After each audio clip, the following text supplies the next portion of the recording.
ಇವ್ರಿಗೂ ರೇಣುಕಾ ಸ್ವಾಮಿ ಅವ್ರು ಕಳ್ಸಿರೋ ಮೆಸೇಜ್ಗಳಿಗೆ ಏನು ವ್ಯತ್ಯಾಸ ಇಲ್ಲ. ಹ್ಮ್ ಹ್ಮ್ ಆಕ್ಚುಲಿ ರೇಣುಕಾ ಸ್ವಾಮಿ ಯಾರು ದರ್ಶನ್ ಫ್ಯಾನು. ಹ್ಮ್ ಅವನ್ ಮೈಂಡ್ ಸೆಟ್ಗೂ ಇವನ್ mind set same to same.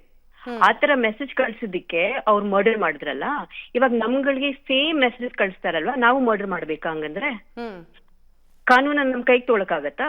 ಏನ್ ಮೆಸೇಜ್ ಮಾಡ್ತಾ ಇದ್ರು ಮೇಡಮ್, ಹೇಳ್ಬೋದಾ ಒಂದೆರಡು ರಮ್ಯಾ ಅವರೇ? ಆಕ್ಚುಲಿ ತುಂಬಾ ಅಶ್ಲೀಲವಾದ ಪದಗಳು ಯೂಸ್ ಮಾಡಿದ್ದಾರೆ, ತುಂಬಾ ಕೆಟ್ಟದಾಗಿ ಮೆಸೇಜ್ ಮಾಡ್ತಾರೆ. ಇವಾಗಲ್ಲ, ತುಂಬಾ ವರ್ಷದಿಂದ ಮಾಡ್ತಾ ಇದ್ದಾರೆ. ನನಗ್ ಮಾತ್ರ ಅಲ್ಲ, ಸುದೀಪ್ ಆಗ್ಲಿ, ಯಶ್ ಆಗ್ಲಿ, ಅವ್ರ ಹೆಂಡತಿ ಮಕ್ಳನ್ನು ಬಿಟ್ಟಿಲ್ಲ. ಆ ಚಿಕ್ಕ ಮಕ್ಳ ಬಗ್ಗೆನೂ ಅವ್ರಷ್ಟು ಕೆಟ್ಟ ಪದಗಳು ಯೂಸ್ ಮಾಡಿದ್ದಾರೆ. ಅವ್ರ ಏನ್ ಹೇಳ್ತಾರೆ ಹೇಳಿ? These are the kind of people is encouraging. ಅವ್ರಿಗೇನ್ ಗೊತ್ತಿಲ್ವಾ ಈ ತರ ನಡೀತಾ ಇದೆ ಅಂತ? ಗೊತ್ತಿದೆ ಅಲ್ವಾ? They are encouraging these people. ಅದಕ್ಕೆ ಈ ರೀತಿ ಮೆಸೇಜ್ಗಳು ಪದೇ ಪದೇ ಪದೇ ಮಾಡೋದು. ಅಫ್ಕೋರ್ಸ್. ಯಾಕೆ ಅವ್ರ ಮನೇಲಿ ಹೆಣ್ಮಕ್ಳಿಲ್ವಾ? ಅವ್ರನ್ನು ಅದೇ ತರ ಟ್ರೀಟ್ ಮಾಡ್ತಾರಾ? ಇನ್ ಪವಿತ್ರ ಗೌಡ ಕಳ್ಸಿದಕ್ ಮಾತ್ರ ನೀವು ಸ್ಟ್ಯಾಂಡ್ ತಗೋತೀರಾ? ಬೇರೆ ಹೆಣ್ಮಕ್ಳು?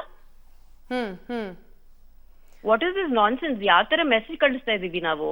ಯಾಕಂದ್ರೆ ನಾವೆಲ್ರೂ ಸುಮ್ನೆ ಕೂತಿದೀವಿ. ನಾವ್ ಯಾರು we are not taking a stand. ನಾವ್ ಹೆದರ್ಕೊಂಡ್ ಕೂತ್ಕೊಂಡ್ರೆ ಇದೆಲ್ಲ ನಡೆಯುತ್ತೆ, ಇನ್ ಮುಂದೆನೂ ನಡೆಯುತ್ತೆ. We should be brave.